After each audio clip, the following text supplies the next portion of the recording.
Yeah, let's go.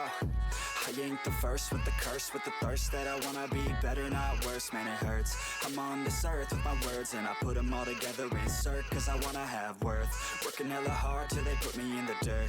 Gonna go far, man, listen to my words. Gonna be a star, man, life's like a blur. When you're working this hard, yeah, you get what you deserve. Yeah, I ain't taking a backseat, I'm passing anybody else who is rapping. I'm nasty, ain't nobody able to catch me. They gasping, they cannot compare, they can't match me. I'm at half speed, I got your girl and she laughing and dancing, hanging on my butt, she asking to crash with me, smash with me, she savage, she wants cash money, and she knows that I live lavishly. I wanna live, I'm cold inside, give all I have just to feel alive. I fight to live, I fight to strive, one day I'll have what I want. I want the whole world in the palm of my hand, I got a plan, I'm the man, now I'm teaching the game, a veteran, better than anybody else who tests me. I'm ready, looking in my hand and it's steady, I'm trending, ascending and blending, lyrical bending, now I'm spreading and getting my name out now, yeah they hearing me laugh, all the crowds repping the sound, I'm hitting the ground, running, up and coming, ain't nothing, yeah, rookie of the year, I'ma keep it 100, cold-blooded, no budget, from nothing to something, I ain't bluffing,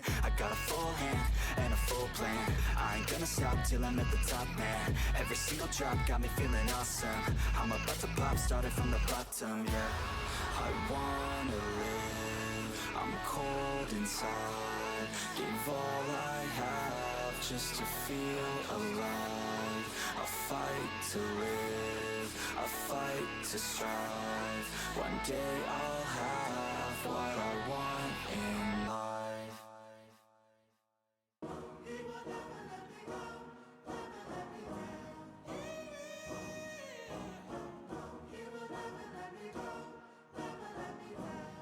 Let's go. Time to grind, get inside your mind. Yeah, we working overtime, that's the only way to climb. We gon' make it in our prime, signing on the dotted line, cashing checks left and right, that's the way I'm living life. I feel alive when I got a goal in sight. Chip away, I gotta fight, ain't nobody else in sight. Man, I think I see the light, yeah that shit is so bright. Follow me, I got the guide, see you on the other side, son. Ain't nobody know what I've been through, ain't nobody know what I can't do. I'm ready to go into battle, I'll put on a show, razzle dazzle. I'm about to take off, never gonna stop till I'm chilling at the top, yeah. No, I'm about to take off, never gonna stop till I'm chilling at the top, yeah. So get out my way, I'm here to stay. You could try another day, yeah. Cause I love the taste of winning the race, gold medal first place, yeah. Never gonna stop till I'm chilling at the top, yeah. Gonna stop till I'm chilling at the top, yeah. Never gonna stop till I'm chilling at the top, yeah. Gonna stop till I'm chilling at the top, yeah. I'm a vet, cause I work with every breath. Man, I love the taste of sweat, I won't have any regrets. They get upset when they trying just to rest, and I'm still right at my desk, make them all feel so pressed, yeah. But that's the test, if you wanna be the best. It ain't easy, it's a mess. If you wanna have success, you keep going like possessed. Drive it deep into your chest, every failure is a test. Learn the most, leave the rest. Ain't nobody know what I've been through, ain't nobody know what I can't do. I'm ready to go into battle, I'll put on a show, razzle dazzle. I'm about to take off, never gonna stop till I'm chilling at the top, yeah. No, I'm about to take off, never gonna stop till I'm chilling at the top, yeah. So get out my way, I'm here to stay. You could try another day, yeah. Cause I love the taste of winning the race, gold medal first place, yeah. Never gonna stop till I'm chilling at the top, yeah. Gonna stop till I'm chilling at the top, yeah. Never gonna stop till I'm chilling at the top, yeah. Gonna stop till I'm chilling at the top, yeah.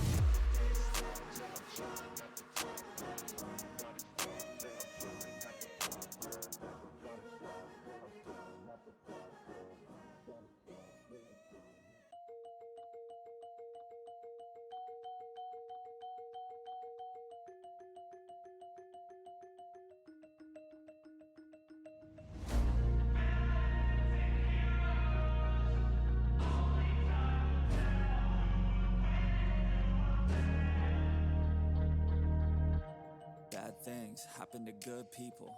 None of us were ever really born equal. Only one life, there ain't no sequel. Some people live, others stay fearful. This world ain't never been peaceful. You got good, always butting heads against evil. The good try to be fair, but the bad lethal. They gon' fight dirty, every single one deceitful. Stand up, I wanna see your face. Get your chin up like you belong in this place. We gon' train like you've never trained before. You're going up against something that you can't ignore. This ain't a game, this your life that we're playing with. There ain't no reset button or an off switch. You gotta face your fears, you gotta scratch the itch. You gotta break through the walls and get after it. Only time will tell who's gonna make it. I promise you, I'ma be the one who's gonna take it. I fight, I provide, leaving blood on the pavement. If you're up against me, then you better be praying. Cause I'll keep punching till my knuckles start breaking. I'll keep going through the blood that I'm tasting. I won't stop till they've all seen greatness. The battle for my world just started, I've been waiting. Villains and heroes, only time will tell who will win and who will fail. Villains and heroes, no there ain't no one else. Pick a side by yourself. I got this, there ain't no going back. Leave it all on the battlefield, push the attack. You can't stop me, I'm obsessive. A lot of people think that I come off aggressive, but I'm just passionate. Why aren't you? Ain't nobody care if you got nothing to lose. You gotta put yourself on the line, make moves. Otherwise you'll be a sheep with the lies watching you. Only time will tell who's gonna make it. I promise you, I'ma be the one who's gonna take it. I fight, I provide, leaving blood on the pavement. If you're up against me, then you better be praying. Cause I'll keep punching till my knuckles start breaking. I'll keep going through the blood that I'm tasting. I won't stop till they've all seen greatness.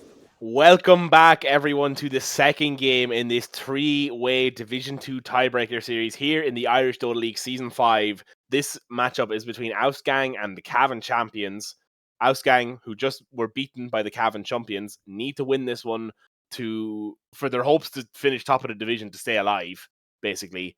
My name is Patter. I am joined by the fantastic Adam. Hey, everyone. And, of course, our incredible producer / obs / everything tech person, Auntie. And, yeah, let's get into this one. Bans.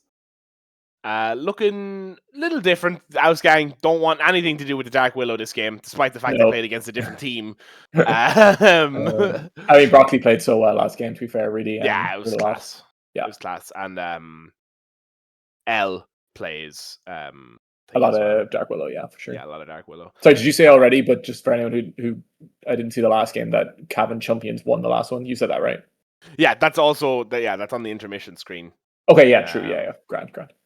Is that Owen McLove? I think it is. Elite reference there from the Ausgang, unless I've got that completely wrong. Where, sorry? The picture is Father Owen McLove from Father Ted, I think. Oh, okay, nice. But yeah, Cavan champions, the reigning, defending Division 2 Irish Dota League champions. Starting off with the Kunkka first pick. Yeah, so this time from Ausgang, a lot more meta bans, I would say, than they were last time. Like last time, a lot of good heroes made it through, but this time Nature's Prophet and the Axe going early. And here also on the side of Cavan, we had the Quap and the Undying ban. So definitely a smaller pool of meta heroes to pick from. Cavan picking up the Kunkka. I'm pretty sure Holy Diver plays it on mid for sure. And then I imagine Jesse also loves Kunkka on the offlane too. So yeah, could be flex there pretty easily. And who knows, maybe even Koi plays it. Because Koi is an offlane player originally, now playing carry. So probably pretty likely he plays Kunkka 1 as well if he wanted to. So a nice first pick with 3 possible opportunities to play. Yeah, the after the great Cavan split of 2025, Koi has been banished to the safe lane for his crimes. Indeed. As Primal Beast. And I mean, really, Koi and Key obviously just hate each other, right? So they just can't play the same lane. They refuse. The real story. Yeah, I mean, I did see Koi swing a punch at Key at LAN because they were playing on the same lane together, and then Key threw him through the computer. Something like that, yeah. I'm pretty sure is exactly what happened. Okay, nice. But yeah, TB at the Asgraf specialty, even when you're not playing it, they want it banned. Yes, I'm pretty sure Andia has played TB in the tournament so far, so it's probably why that ban is coming through too. Which Andia? India 1. Okay. India 2, the POS 5 TV now, I wouldn't imagine that had a great win rate. I just had to check. Yes, you know? Yeah. But yeah, Venge also a strong first pick from Ausgang. Obviously, as we've said before in other casts, it's like basically the highest win rate hero in all of Irish Dota League Season 5. So that's pretty cool. Good to have on your team if it's a really high win rate, right? Yeah. And can also be flexed 5, 4, 3, basically. Even, I mean, can kind of be flexed everywhere if you're a real maniac. But yeah, 3, 4, or 5 is probably where it's going to go. Do you know many real maniacs? Not too many, no. No couple of lunatics, but yeah, damn it! Fuck! I knew you were gonna. I knew you were. I had you set up. I had you lined up perfectly, and you took the shot for me. I did. Yeah. But yeah, absolutely. Interesting though, this time some real meta bans. Like in the last game we just watched, the bans were very either player specific or just heroes didn't want to play against. But like Tusk gone as well, also a really popular hero at EWC. Shaman, probably one of those popular supports, if not the most popular support. Shadow Fiend also really popular on mid. So like really a lot of the meta heroes are gone. And now we do see this Doom coming out on Ausgang. Definitely a meta hero for sure. Can be played 1, can be played 3 still. Yeah, good options both ways. I'm not sure has India played it 1. It is it's kind of commonly it is, yeah, but I feel like it's often like a lot of the high MMOR players that prefer to play this 1, and like I mean these guys are still higher MMOR than us, but they're compared to Div 1, you know, they're still middle of the pack. So I wonder if how much they've practiced it on Ausgang, but we'll see, I suppose. Earthshaker. This is the key hero. That is a key, yeah. So even though normally this might not be a reveal on what where this hero is going, it is probably a key hero. Now, who knows? They could be trying to bait that, and maybe Holy Diver takes this mid. I'm not sure, but more than likely, it is a key hero, I'd say. 10 seconds remaining. And why not? Like this is an elimination game, or elimination. At least it's a best of 1. So you really want to win this one. So why not put your players on their best heroes or their most iconic heroes at least, you know. Would you believe that? I would believe. I was gonna. Never mind. My stat has been rude, but I was about to say that Venge was the only hero that is in this game that is a positive win rate in IDL, but Earthshaker does as well. Oh, okay. But Kunkka and Doom both have like 40-something%. Oh, really? Doom, notably as well, is a good hero against Kunkka, and we're saying that as well. Like it's one of those heroes that you kind of Doom him and he just does nothing for the fight. Even though it's like he doesn't always die in Doom, but he kind of just does nothing. So it is good. It is a good Doom target in general. Interesting here now, Wind Ranger commonly being played POS 4, where this Earthshaker is also supposed to be played, where we would have thought he would be played. So maybe this is going to be Earthshaker mid, or they put Wind Ranger 5, also possible, or Wind Ranger mid. I feel like I've seen Holy Diver play Wind Ranger mid before, right? So I was about to say, I feel like I've seen Holy Diver play both of these heroes mid, both Earthshaker. Yeah, this is a really good flex draft from Cavan so far. Like really, you can't know where any of these heroes are going. Void Spirit. That's an interesting choice. For sure. Especially after the last game where Puke Shite made Jojo Baggins puke and shite in the lane as a Void Spirit. 10 seconds remaining. But yeah, I mean, I wouldn't be the biggest fan of this hero. Yeah. I don't think it's that good. I don't enjoy it that much either, but I don't think it's great. Okay. But yeah, an interesting one to see, and especially this early. It does give you some catch for the Wind Ranger, for sure. Like especially when you get the Ags, if you can catch him with the silence before the wind run, he's probably dead. And also, even if he wind runs away, like you do have a lot of mobility to catch him. So I like it for that matchup specifically. And maybe if you can catch Earthshaker with the silence before you can get like around the side of the fight before you can get Echo off, that's good too. But otherwise, it's not like the strongest mid going. Like Puck is still in the pool right now, which is exactly what I was about to say. Yeah, I would have loved Puck here, to be honest. I mean, Earthshaker's decent against it, right? But otherwise, pretty good. This is the awkward kind of position you end up in as being the team who has second pick now, where you have to have some of your core, well, at least 2 of your cores drafted by now. Yeah. At this stage, while only seeing 3 heroes, right? Yeah. Which makes it super tough. Rubik. This is starting to take shape a little bit here, I guess. So it's either Doom 1 or 3, and I guess Void Spirit. Yeah, and the rest kind of fits in.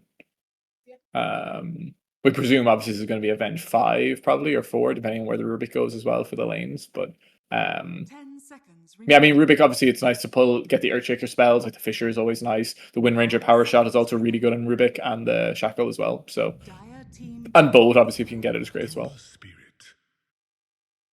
Ember. Ember. Radiant team I mean, banned. that's. Do you have an yeah, idea how that's- this mid matchup goes? Because now both teams are pretty clear what their mid heroes are, right? So Not one I've played. I would imagine it's slightly Ember favored down to the fact that he's just a better hero at the minute. yeah, I can see that. And either of his facets will be able to put a lot of damage 10 into the seconds void. remaining. But I mean, it could go either way. But I would say I 5 think it's seconds remaining. Ember favored, but That's I fair. don't know for certain. Yeah, you can see here, like there is Radiant playing team Ember here, banned. like I kind of on paper you might think Doom is good against him because obviously Doom is a good ability against Ember Spirit, but we saw at EWC just played, and like in general, like it is really really hard to get the Doom onto the Ember Spirit if he's playing well, like just with all the remnants and like all the bouncing around he can do. So even though I think it is on paper a counter, I think as long as Holy Diver, who's going to be playing this mid more than likely, is playing well on Ember, and he's their highest and more player on the team. Maybe Jesse's actually higher than him. I'm not sure. Oh no, but Jesse is. Jesse's higher. Yeah. Okay. So Yeah. anyway, really high skill player on Holy Diver. Yeah, I doubt it's going to be very easy for this Doom to get a Doom onto the Ember. Dire team ban.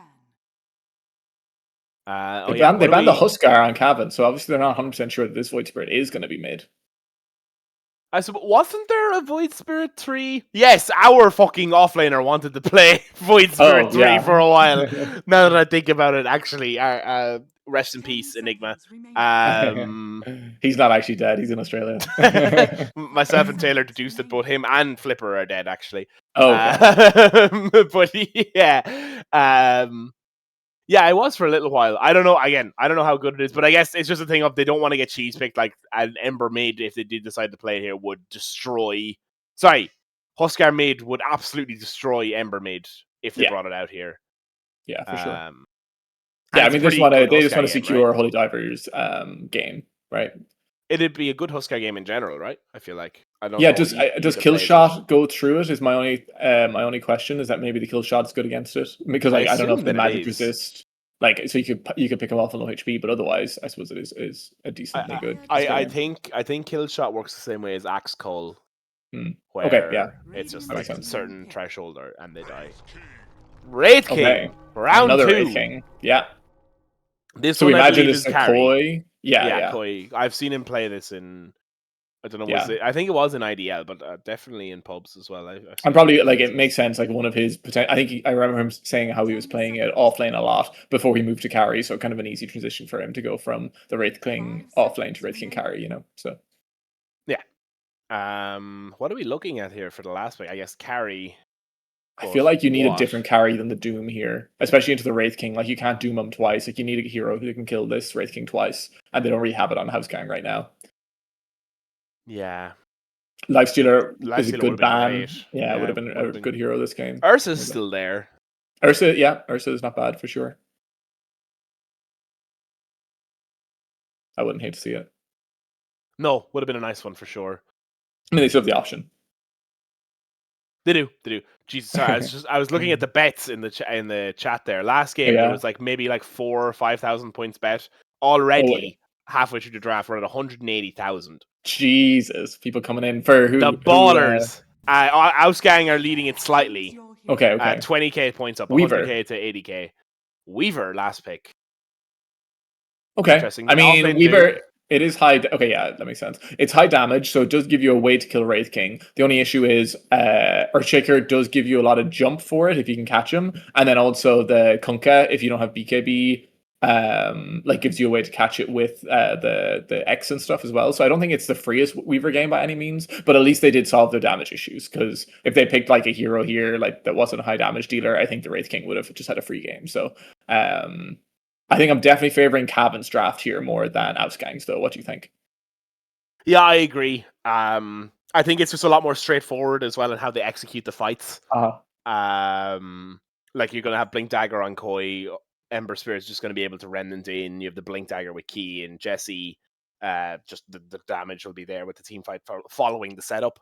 So I like that. I like that simplicity and the ease of execution. It's something I think I like a lot generally. For sure. But it will be interesting to see. I mean, I'm not counting Ausgang out of this one by any means. No, Doom for sure. Doom is crazy. Mm-hmm. It is worth saying as well, like Ausgang did 2-0 this Cavan Champions team in the regular season, so they may just have their number. Who knows as well. Yeah, it is. Yeah, it is interesting the way that this all worked out.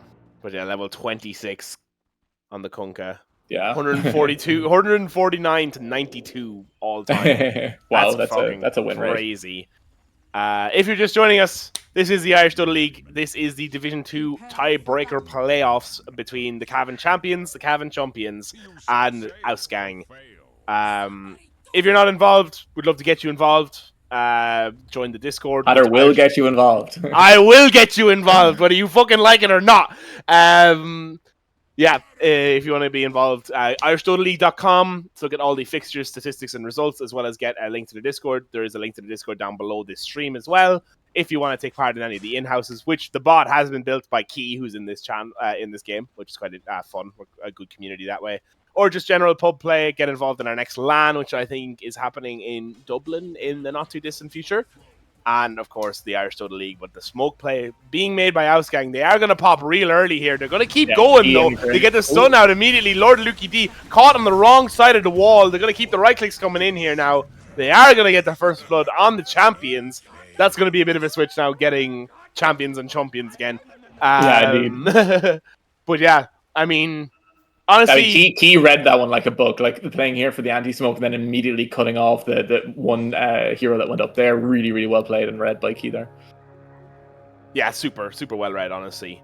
The battle begins. And it'll be interesting to see now, because I mean, like, Key is a great player.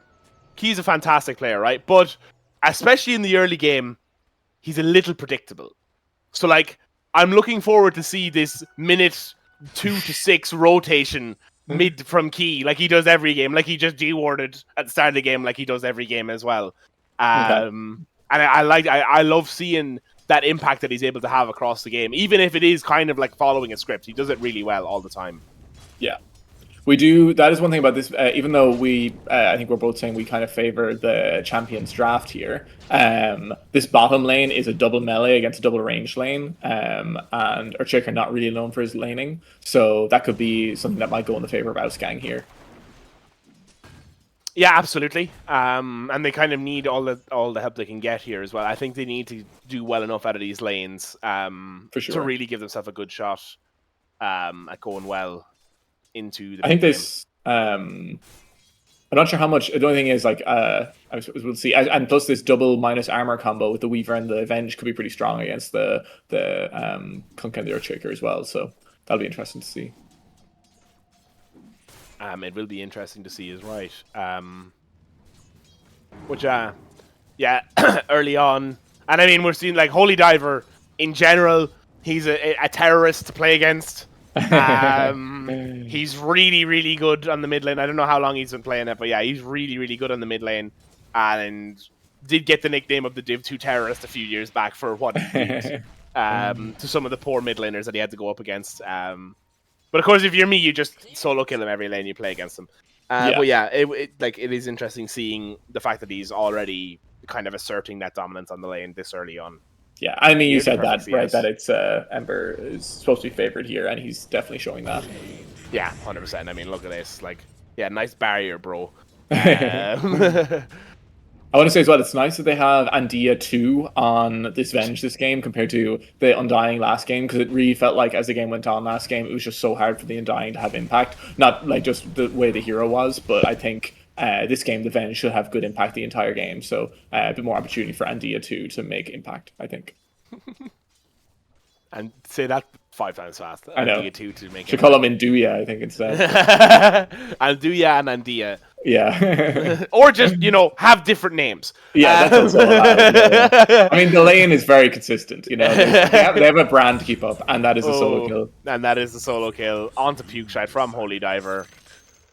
Oh, and the VM tip from the teammate immediately. Yeah. I can just imagine what Pukeshide was saying in the VC before he got tipped. But yeah. I mean, that's kind of what we were expecting to happen, right? It's going to be really tough. Another Void Spirit not getting a lot of farm in his lane is going to be a tough watch. Yeah, for sure. the poor viewers. Which this key Earthshaker is kind of a menace as well. Maybe they're trying to make a little bit of a go at onto Jesse James here. And Dia 1 getting a little bit ballsy. And Dia 2 is there though. Doesn't have the stun off cooldown. Is going to be able to get the stun in from Key. They drop the Sentry Ward down just outside the tower range. Jesse James goes up to get the cleave hit and gets stunned by Andia 2. Now that's tippable. That was me. There'd be a lot of tips and a lot of voice lines going off at that one. But sure. Unfortunate there. The level 25 Kunkka just making a little bit of a misplay. And they managed to get Key as well on Andia 2 here on this bot lane. And this is really good for this bot lane because it was already probably pretty... Todd coming down for a gank here. I didn't know that supports were allowed to gank mid, but here we are. They are here. They're going to turn on the Flame Guard. In comes the TP from L, managing to get the kill shot onto Todd. The Assimilate is there. Dissimilate from Pukeshite. He's the fissure. Not going to be enough. Huge turnaround by Cavan there. Great rotation by L. And then also Key just after dying, able to make the easy TP into mid with the fissure as well. So just unfortunate. I think it was a good idea by Todd to come down there, but the Water Rune not helping and the Ember Spirit at a level higher than the Void Spirit as well. Just too tanky. Yeah, just too tanky. Would have been really, really good for Ausgang to be able to get that. Secure that kill in the mid lane. Yeah, for sure. Definitely worth the try, but yeah, Cavan ready for it. Yeah, Cavan absolutely ready for it. Interesting to see that even though they have the double range lane and they got 2 kills, that Kunkka's still leading Weaver in CS here on bottom. So wow. Not fully translating into the last hits, unfortunately. No. But definitely into the net worth. Yeah, for sure. A good metric, I believe, net worth. That's another good metric, I hear. Not as convinced on, though. As they get to go out onto L here, they have the lift with that Fade Bolt. Not going to be enough. Windrun, too strong. I could see a version here where, like, I think Windranger is just about killable with, if, like, Rubik gets a good throw up and Doom gets a lot of his second damage on him, but it's a pretty tough kill to get, so top might be a pretty calm lane. We'll see. Yeah, and I mean, Raytheon's just happy to sit back and farm, right? He doesn't 100%, yeah. Anything. No, definitely not. Andia doing pretty well again on this bot lane, though. Sorry, the Andiaz. Yes, that's what they should be known as. Doing well on this You're bot after lane. known as. Again, there seems to be a nice lane combo they've got going on together. Some sort of synergy there, I guess. I don't know. Yeah. Todd making a rotation down again. Didn't know. Could be an easy kill for Holy Diver though. Yeah. Who does get the regen on the sleight of fist there. Drops down the Aether Remnant from Pukeshide. Not going to be enough. Throws the Remnant back to his own. What a fucking play. That was insane. L is here again. Are they going to have the Searing Chains in? The Simulate gets dropped by Pukeshide. Immediately gets caught. The triple Remnant around with the right clicks. Throws the Remnant to the other side. Going to get some more right clicks in. Throws on the Flame Guard. The TP coming in from Todd, who did just die to Holy Diver. Going to get the lift down under the tier 2 tower. The Slight is there. They aren't going to have the lockdown. The creeps are there as well to tank up some of that tier 2 tower damage. Yeah, this regen is too strong. Down. Like, he's still like, I don't know, 4/5 of his mana pool on Holy Diver right now. So never in doubt, unfortunately. And yeah, making the play on the rune, obviously good for Todd to do there, but this level 7 Ember Spirit against the level 3 Rubik is just going to be food every time, you know? Yeah, and here we go with the rune play now, rotating 3 of their heroes over, including their mid laner here on the side of Cavan Champions. They are going to be able to get Lord Lukey down. With the lift there, the Fade Bolt doesn't follow up. They managed to get the Shrine of Wisdom here. Pukeshide is here, though, looking for a kill onto L to try and salvage a bit of the lane. Is going to get the stun in, feed the kill to Koi, then on... Koi is level 5 here, so he could die without, but I don't think Pukeshide has Pukeshide is also level 5, unfortunately. Yeah, it doesn't have the damage. The grief from the... Oh, and maybe... I'm not sure he wants to come back out there. I don't think so. Drops the Remnant down. Koi just got level 6. Yeah, so he's going to rightfully leave that fight on Pukeshide, I think, was the correct decision. Yeah, if he hadn't gotten 6 there, though, maybe. But yeah, that was a little crazy of a play, to be honest. This level 8 Ember Spirit, though, completely unkillable from the side of Ausgang. Like, they really just need to get some more items and more levels on their heroes, because they're not going to be able to kill him, I don't think. No, not at this stage. Not at this stage. I do love that macro play by Cavan, though, to go for the Wisdom Ring there and like bring 3 heroes and make sure they get it, you know? Especially when they're so far ahead. Yeah, yeah. really good heads-up play. Koi now a little bit low on this top lane, but yeah, not somehow that worried. Lord Lukey D still almost 2 levels behind Koi here, which is surprising. But yeah, I guess Koi got the wisdom. yeah, oh, that's I true. That's believe true. He is- did. Yeah, that makes yeah. sense. So yeah, going to back off into the jungle now. Gets the item from the courier. Yeah, and we see 46 last hits on the Ember Spirit to the 18 on the Void Spirit. So once again, 2 games in a row now, Void Spirit's not having the best game. No, not having the best game. Perfect timing there from Jesse James on the combo before he gets 6 on Andia. Able to get the kill. Andia too just has to stand and watch. And maybe get caught out here. No, Jesse James is just saying, no, go back to farming. Yeah, that was a nice level 25 Kunkka play. Like the minute he got level 6, straight into the X marks combo on the boat, and Weaver without 6, not doing anything there. Yeah, giving Jesse Kunkka in a Kunkka patch is unfortunate decision. But I guess again it just comes from not knowing the players as well. Oh, he does have jumps, I think, on Puke Shite, so he should be fine now. But level 9 Ember Spirit. Oh god, this is a huge issue for Ausgang. And maybe a little bit of foreshadowing of what might happen should we get to the 1v1 mid tiebreakers later. Maybe a little bit, yes. Which I mean is to be believed. I believe that if we were to do a power rankings of who was going to win that, it would be Cavan champion squarely at the top. Yeah. Because this Holy Diver guy is a fucking alien. But yeah, what's the move now from Ausgang, do you think, to try and stabilize the game a little bit here?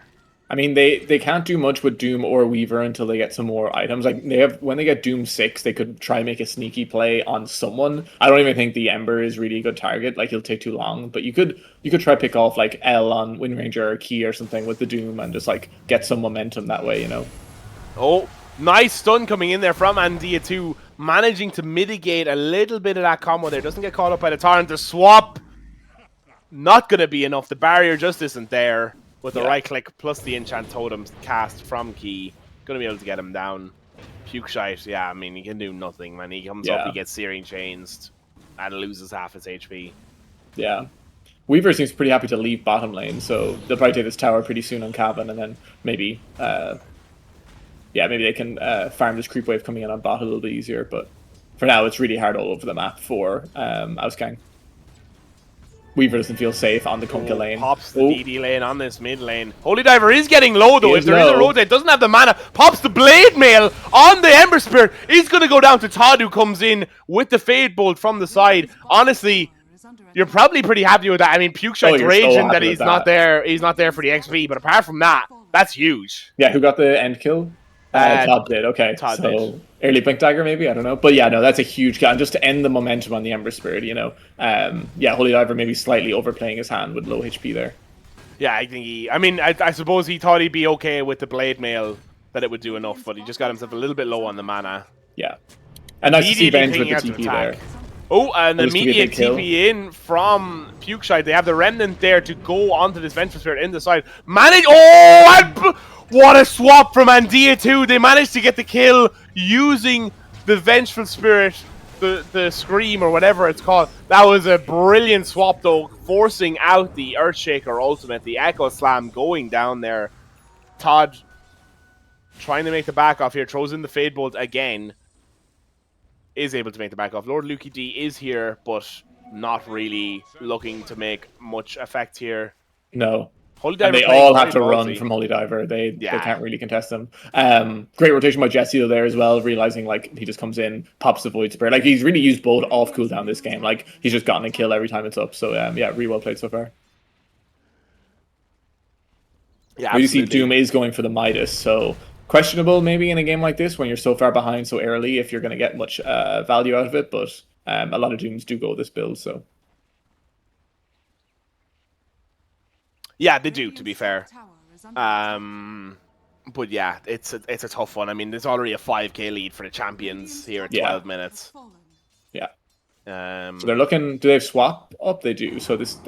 Puke Shite misses the Remnant, the step in, a little bit of a miscommunication there, but they do manage to get a kill on L with the smoke.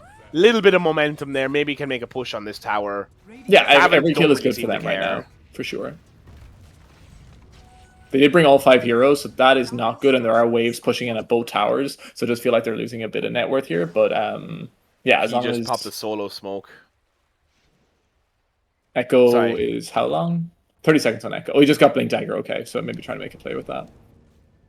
Ember Spirit has returned here. They are starting to bring heroes mid on the side of champions. If I was Ausgang, I would make like some sheep and get the flock out of there. Yeah. Shout out Run and Tell.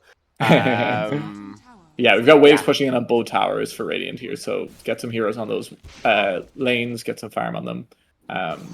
They should be happy to do that in Ausgang. Yeah, just a little bit of a separate out here. Get the farm up. Take the space. Yeah. Key still smoked. Koi is just farming it up here on the top lane. Yeah, I was about to say Koi is going for this Armlet build instead of the Radiance build, which is interesting. So trying to go for a very early game focused build, which I kind of like. I mean, his team is stomping right now, so if you can just get Blink now and just run around with Armlet and 2 lives, they probably just win the game. So I see his vision. Yeah. Not playing as greedy as his offlaner did last game. Shout out No Leaves in the chat. The swap coming in now, getting very low on Holy Diver, managing to get out with a Remnant. Maybe coming in with the Sleight of Fist is probably going to be enough to get the kill onto Andia2L. Maybe biting off a little bit more to Shikachu. In comes the Tarn. Holy Diver goes down to Todd in the background with the stolen kill shot. In comes the Echo Slam from Key. The follow-up, is it there? No, it isn't. Andia able to get the right clicks in. They are going to be able to get Key, who doesn't get the next enchant totem off. And wow, what a fight. I can't believe the Wind Ranger lives there. People, what a turnaround. Yeah, the kill shot. What killed Ember Spirit? Kill shot on Rubik. Oh, wow. Okay, that's sick. That's really cool. Great job by Todd. Rubik gets facets now, right? They added that? I think so, yeah. I think so, yeah. So, yeah. Wow. Cool. Huge play there. Huge play there from Todd. And we did say in the draft, the Rubik kill shot is really, or the power shot is really good. So, and also great dodge by Puke Shite on the boat in that fight as well. I don't know if you saw that, but he did manage to dodge the boat. Oh, did he? I didn't. I saw him get taunted up. And then just not enough damage to follow up on the key Echo Slam. So yeah, just really well kited by Ausgang all around. Oh, the swap back on to Jesse James. Both teams happy to just walk away from that one. His Rubik power shot is doing bits, man. It actually is. It's insane damage. As Andia2 voice lining himself. Another thing I can get behind. Yeah, the confidence. That's all it does. Yeah. We can already see though Andia2 being able to have much more impact on this Venge this game compared to the Undying. Just a hero that can do more when you're behind, etc. And yeah, good swaps, good stuns so far. Like really, the only reason Holy Diver's dying is because he's getting swapped and stunned by the Venge over and over again. You know, so yeah, really good impact. Puke Shite starting to come back into it now a little bit. Is now up with the Carry Weaver in terms of net worth. Which is still a little bit behind, but they are starting to claw their way back into it now. For sure. Beating out Key. Jesse James, though, farming up a Storm here. For sure, but it's also worth saying that this Wraith King build, it's obviously very good if his team is just winning really hard, but if they start to come back into it on Ausgang, he's probably going to wish he had a Radiance at some point. Now, he did change from the Blink to the Deso, which I like. That's a bit more of a scaling build, so... yeah, just hopefully he doesn't regret this. Go on. I figured out the decision behind the build, by the way. Like many players who play in teams with a Kunkka, has been griefed by his Kunkka who's going You've never had that before, Pat, have you? No, I've never had that before, ever. Doom is out in the Ember Spirit, but I don't know if they have the... Do they have Power Shot? They do have the Power Shot there still. Todd coming forward. Is the Remnant going to hit? Yes, it is. Tries the Manta dodge using the Illusion Rune. Isn't able to get it off. The Doom, not enough, just about. Koi is here with the right clicks. Todd with the kill shot once again. Getting the kill onto Holy Diver. Pukeshide is going to get out here. They throw in the boat. It's a little bit overkill to kill Todd here on the Rubik. And Dia2 probably going to go down as well. Key playing off on the side of the fight there. Peering in from the woods. It's 3-for-1, but I mean another kill on this. The one was the Holy Diver, so you know, the Holy Diver. It's honestly not the worst trade. It's honestly not the worst trade. Definitely not. Doom dying sucks, but yeah. I think he was dead anyways, but yeah. But like really smart by Ausgang. Like he drops the Doom and then the support's like chasing the whole way to kill him with that Doom on him. Like really, really well played. Yeah, Pukeshite with the good jumps in there as well. Getting the Remnant down, even if the damage wasn't enough there. The power shot just, They do actually have a lot of burst damage on Radiant, like between the spells on the Rubik plus the Venge stun. Oh, Jesse James has maybe called out Lukey D here. Holy Diver coming in with the Blade Mail is going to be able to kill the Doom right as he respawns. No TP now for the next time. Really rough for this Doom. Yeah, that's a tough one. Yeah, Top maybe just not network realizing the whole team is here. Ice in his veins. The slight dodge on the stun there, pretty insane. The shackle shot comes in here onto Puke Shot. The swap coming in from Andia 2 to get the save. Is going to get the save, but will die in return. Koi playing pretty ballsy here now. Is running back with the armlet. He feels the strength. He has this Desolator, and he's looking to get some charges on it. Nearly gets lifted up onto the high ground. Well. Yeah, it still has a second life up. Pops the Bone Guard. Is going to come in with the right clicks. They are going to get the kill onto Todd. With the help of the slow as well as the Bone Guard. Skeletons head off to do some fruitless damage to the tower. But yeah, another kill for the side of the champions. Yeah, good macro play by Koi there. Like, literally just finished his death, so I was like, okay, now I'm just going to go push mid tower with my power spike, and that's exactly what they did. And even though we saw Ausgang maybe were coming back into it a little bit, when they're 5-manning on Cavan, they really still can't fight them. So if they're going to fight, it has to be pickoffs. And yeah, they're just not able to use this like high single target nuke lineup they have right now if they're all ganged together on Cavan. Yeah, and speaking of being ganged together on Cavan, the swap coming in here onto L, but oh wow, he's got the shard already. Wow. Oh no, that's not the shard. Sorry, that's no, the facet that's now, the right? facet now. Yes, sorry. Yeah. But really good play there, sending in the remnant, gets the slight down, the that chains facet down. is so good. Yeah, it's really good. It's really, really good. Shows how much I know about the hero that I knew that wasn't on the shard anymore. But yeah, really rough place for Ausgang to be in here now. 11k down at 20 minutes, and looking like they're going to be hiding up a little bit on the high ground here. Yeah. Which is not what you want this early in the game. Yeah. Now, they haven't taken a fight with Weaver yet on Ausgang, so maybe there's a version of their fights when they have all 5 that it goes a little bit better, but these heroes are really tanky on Cavan again. Like, this Kunkka, no idea who's killing him.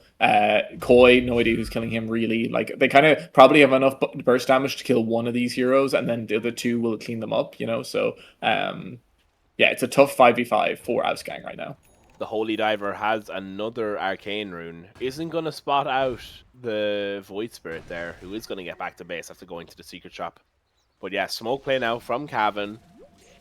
Looking to make a go out. Can't really find anyone. He did just get the Ags on Void Spirit. Okay, that's a spike for sure. Yeah, that's a really big spike. And looking to make a play off that spike now, they do see the Ember Spirit on the bot lane, who immediately just zip to the top lane as they go to set up they've down dodged here. them pretty well here. Both teams still harboring some semblance of a smoke, but yeah, a little bit of a struggle here for the side of Ausgang in finding anyone that they can kill.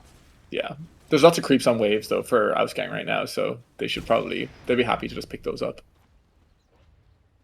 Yeah, someone might want to go top for this wave coming in, but The mind of the carry, identifying where the farm is. It's hard watching waves crash into each other and no one being there, but yeah. Tormentor? Is that what's happening here? I guess so, yeah. Cavan, very principled gamers, much like the champions, going straight for that Tormentor around the 20-minute mark. Getting that shard onto L.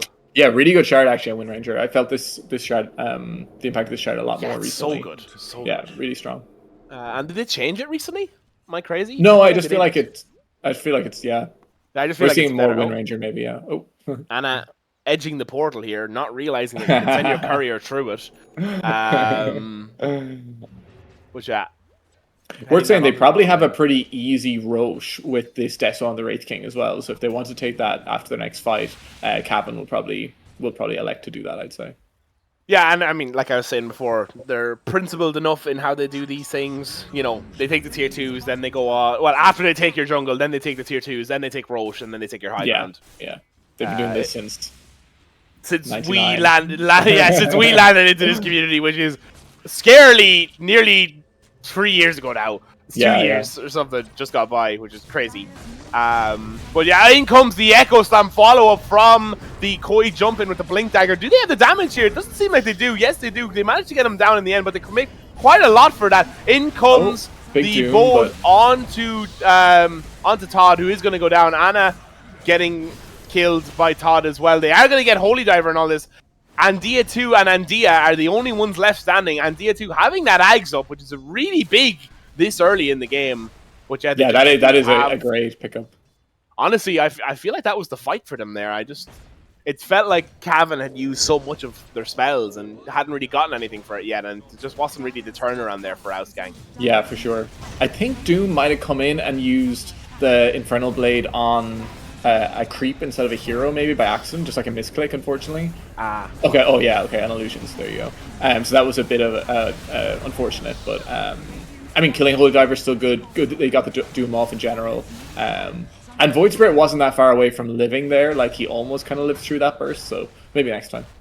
Thank you to our Eye in the Sky auntie, who I don't know if I shouted out or not, for letting us know about where the Infernal Blade went there. Big Pogs. Yeah.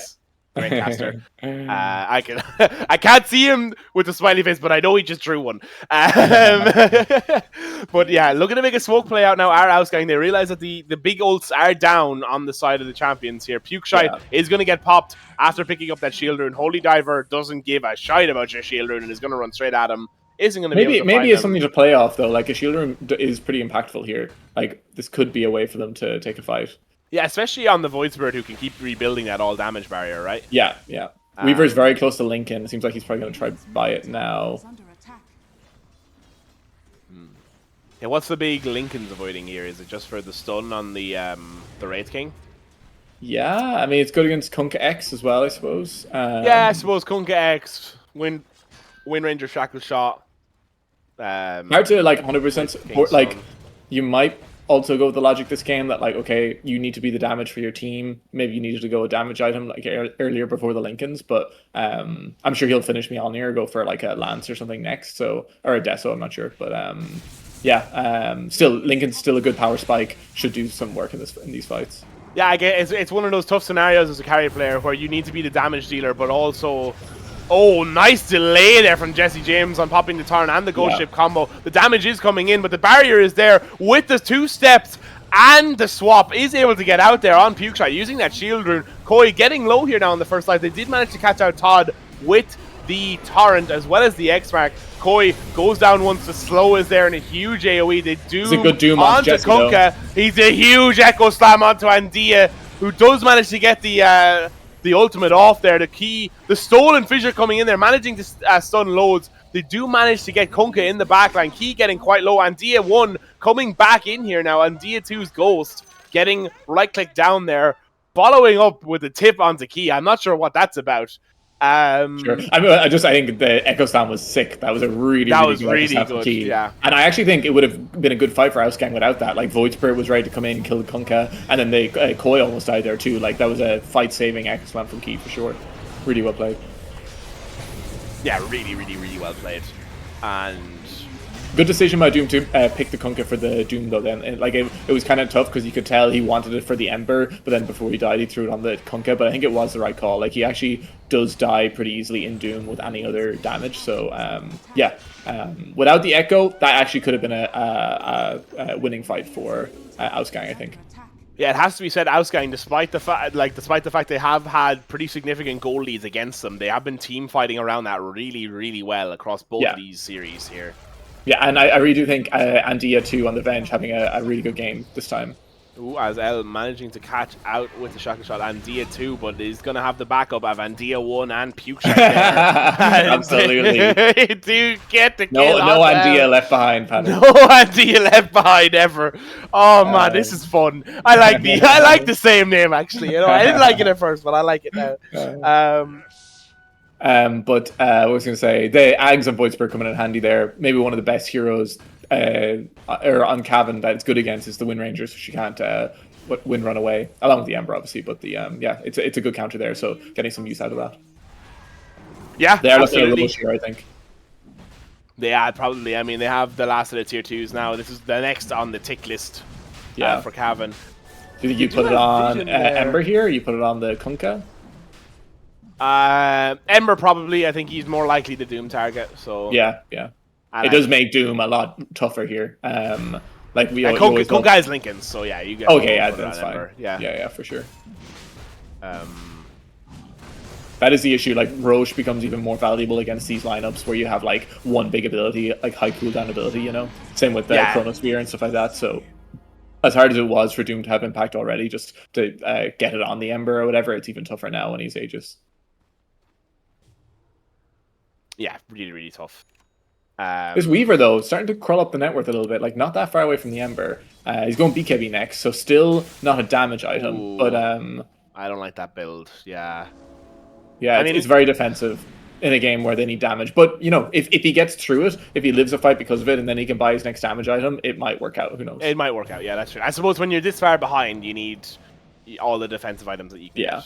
And he is like there's so much magic damage from the Earthshaker, from the Kunkka, you know, so it does make sense in that way too, you know.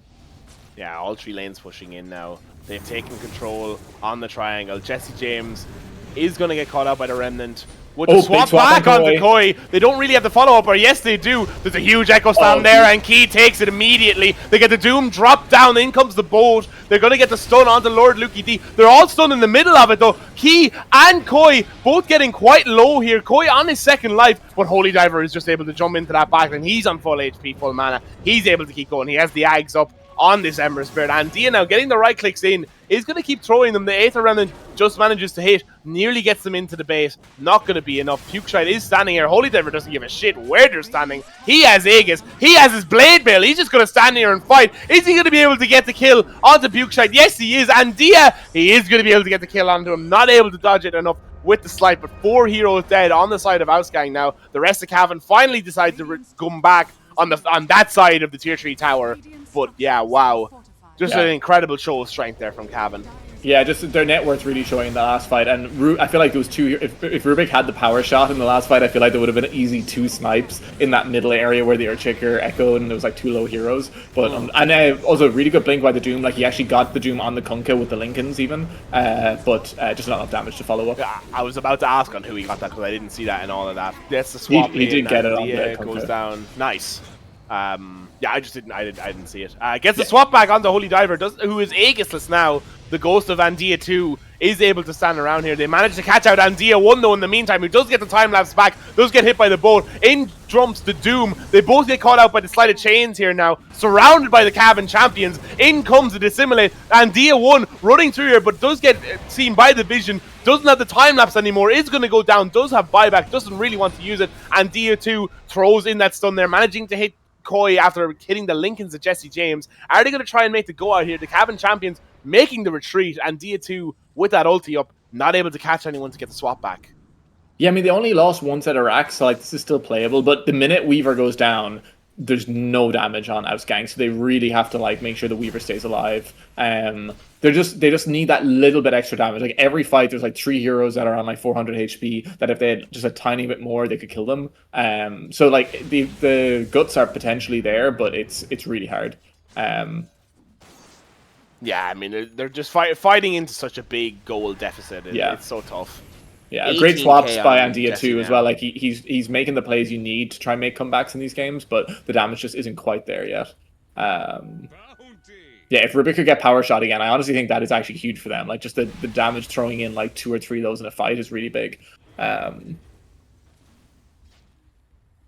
Yeah, but it's tough to steal off Ella. I'm sure Ella's being careful like not to give it to him right now as well. So yeah, she understands how big it is, and I mean, yeah, with the shackle shot and the wind run, you can pop those pretty easily after taking the power shot as well. So yeah, it does make it. He has also had great echoes the last 3 fights. Yeah. Like he's really like it's been very difficult for. I can't believe this got through. To be honest, your ticker, yeah, it's especially he has a lot of heroes though that are very good. You know, so we are still traumatized from the pudge from Irish Total League season 3. Yeah. God, that was horrific. I don't think he missed a hook. No, I don't think he did. I don't think any one Irish Dota team has ever been wrecked by Pudge more than in that one game. That was in that game, yeah. Jesus, that was actually. I'm pretty sure Holy Diver played it against us once as well, and also destroyed us with it. So. Do you know what? That sounds right. But you see, Cavan have an unfair advantage in that one, in that they play 1v1 Pudge against each other a lot. That's fair, yeah. And in fact, they've had to actually, to make it fair, they have to play 2v1 Pudge against Holy Diver. But yeah. Looking to make the go in now. They don't have the Aegis to give themselves that bit of security. Is going to catch out Luki D here now with the Torrent. Not going to throw in the Ghost Ship. Koi is here, opening up the Bone Guard, summoning them up. They are starting to make the rotations back here on the side of Ausgang. Champions are connecting though. Nice lift up nice back with a great swap from Andia. In comes the Remnant, in comes the Bowship. The Sleight of Fist is there as well. They get a Doom down onto the Ember. In the backline, Pukeshide has managed to jump Key, so he's not able to get in with that Echo Slam. Doom forcing the retreat from the Ember Spirit. Koi is in here now, doesn't have the ulti. Todd is going to get caught in the backline by the Torrent. Not going to be able to catch him out though. Pukeshide though gets hit by the stun by Koi. Is going to go down. Holy Diver quite low here, losing a lot more of that HP as well. He has been X-marked by either Todd, by Todd, I believe. I'm not sure if it was by Jesse or not, but yeah, the Rum, as he was sobering up there, really doing a lot of damage. But yeah, Champions, the goal lead, it just feels like too much now at this stage. Yeah, no, literally, yeah. Like, actually, they've tried to execute really well on Ausgang. Like, that was a good jump by Void Spirit in the back to grab the Earthshaker, and really good swap by Andia too. But the goal lead is just too much for Cavan right now, and they don't have the damage on Ausgang, unfortunately. Yeah, the plays are definitely correct from Ausgang. It's just they don't seem to have the resources to pull them off. For sure, the lanes just went too bad. Like the mid lane losing so bad, and then even bottom didn't really go that great for them. And yeah. Ooh, nice swap back on the Jesse James there. Unfortunately, Andia does swap himself into the Torrent wave. I don't know what that one is called, but yeah, into the Torrent wave, bringing himself into the backline there. They managed to get Key with the second swap. In comes the Ghost Ship onto Andia 2's Ghost. This might be the fight here now. They pop the BKB onto Jesse James. They don't have the Echo Slam from the Earthshaker. They don't have the Doom, but they're going to jump in here. They get the silence out onto L, who is getting low. Holy Diver going all over the place with those Remnants. They catch out the Torrent onto Pukeshide. Andia in the backline has popped the BKB. Koi is there with the Blink Dagger. Is able to get the double kill after finishing off Lord Lucky D. Todd now getting low, getting caught out by this Ember Spirit. They have the Torrent coming in, following the X-Pack from Jesse James, using the wave, tries to bring him back, gets the kill. They're going to take the final set of racks here, and it may be curtains for Ausgang as they finish third, I believe, in the group if they lose this game. Yeah, 33k goal lead now. Yeah, you know, I mean, they did everything they could there. Like, Weaver tried his best, but Koi, great blink to finish him off. And another great swap there from Andia too, coming in. The Torrent hits 2 though from Jesse James. They managed to get the kill onto Pukeshide and to Andia too, who's going to use the swap on the Ghost. Ember Spirit coming in, does not want that Ghost to survive, gets doomed right in the front of the base. The Cloud Show is back. They get the buyback on Pukeshide. Someone tipped that Ember Spirit as he goes fountain diving, goes down to the Doom, and suddenly the Champions have to back off. Yeah, I mean, great fingers on the fucking trigger for Lord, what's his name? Lord McD or something? Lord Lukey. Lord Lukey there. There you go. Yeah, absolutely clutch Doom there, and they're going to play into Megas now. Unfortunately, does get caught out by the Torrent Ghost Ship combo. He's going to have that double damage on the Earthshaker. Huge swap coming in there from Andia. Jumps the backline on Key, gets the Echo Slam down. Is going to get the wave back as well with Jesse James. Andia 2 throwing in the stuns there. Just after respawning on that Ghost is going to go down immediately. They do get the kill. Andia 1 is here though. They have Todd getting the lift up onto Koi. Koi going down, losing that first life. Is going to spawn the Bone Guard, and they are going to look to make that back off again. They just don't seem comfortable fighting without the Ember Spirit.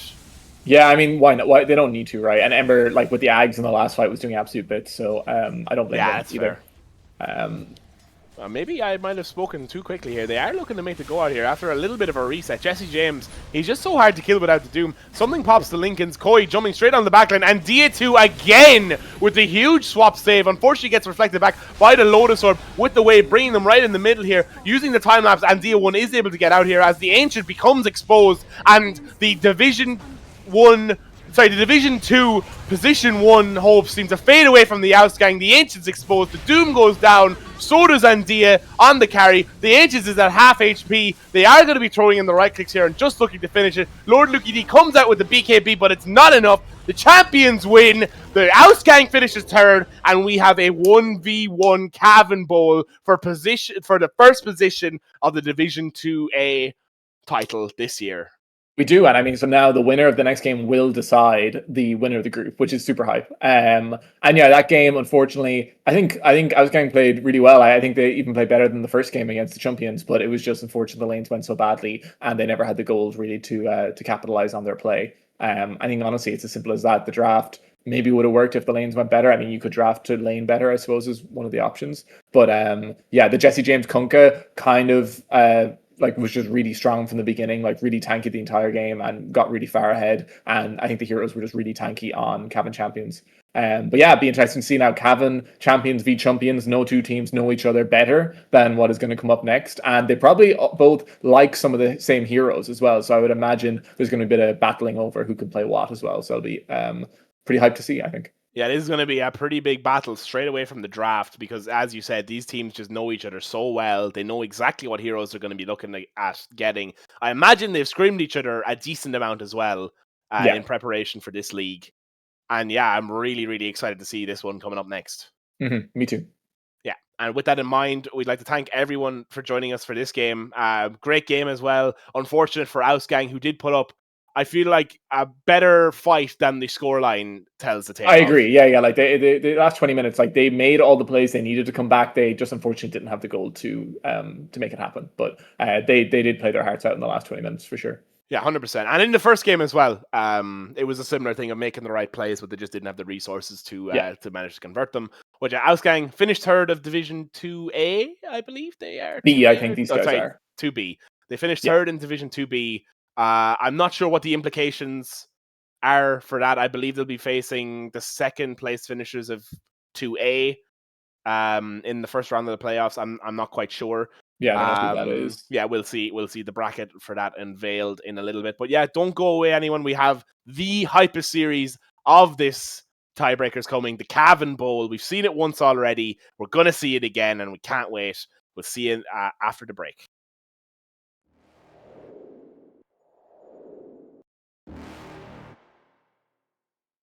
You're never gonna make it, you're not good enough. There's a million other people with the same stuff. You really think you're different, man, you must be kidding. Think you're gonna hit it, but you just don't get it. It's impossible, it's not probable, you're irresponsible. Too many obstacles, you gotta stop it, yo. You gotta take it slow, you can't be a pro, don't waste your time no more. Who the fuck are you to tell me what to do? I don't give a damn if you say you disapprove. I'm gonna make my move, I'm gonna make it soon. And I'll do it cause it's what I wanna fucking do. Cause all these opinions and all these positions, they come in millions, they blocking your vision. But no, you can't listen, that shit is all fiction. Cause you hold the power as long as you're dreaming. There's no way that you make it. And maybe you can fake it, but you're never gonna make it. Are you just gonna take that? Make them take it all back. Don't tell me you believe that. Are you just gonna take that? Or will you fucking fight back?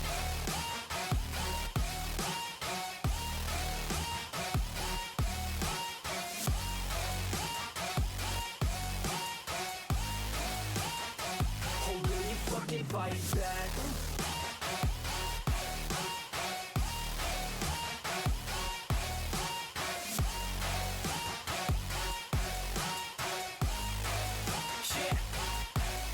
You ain't gonna make it, you ain't never ever gonna break it. You can never beat them and they're better than you face it. Thinking that they give a damn, you're not, think a straight kid. No, they don't give a damn, you got what I'm saying? I'm not fucking playing, I'll give it to you straight, man. There's too many others and you're not that great, man. Stop what you're saying, stop what you're making. Everybody here knows that you just faking. Nah, I don't wanna hear it anymore, I don't wanna hear it anymore. All these fucking thoughts, they are not what I need anymore. I'm about to shut the motherfucking door on all you poor ass haters with your heads in the clouds. Talking out loud so proud, you better shut your goddamn mouth before I do more speak out. It's about to head south. Never gonna make it. There's no way that you make it. And maybe you can fake it, but you're never gonna make it. Are you just gonna take that? Make them take it all back. Don't tell me you believe that. Are you just gonna take that? Or will you fucking fight back?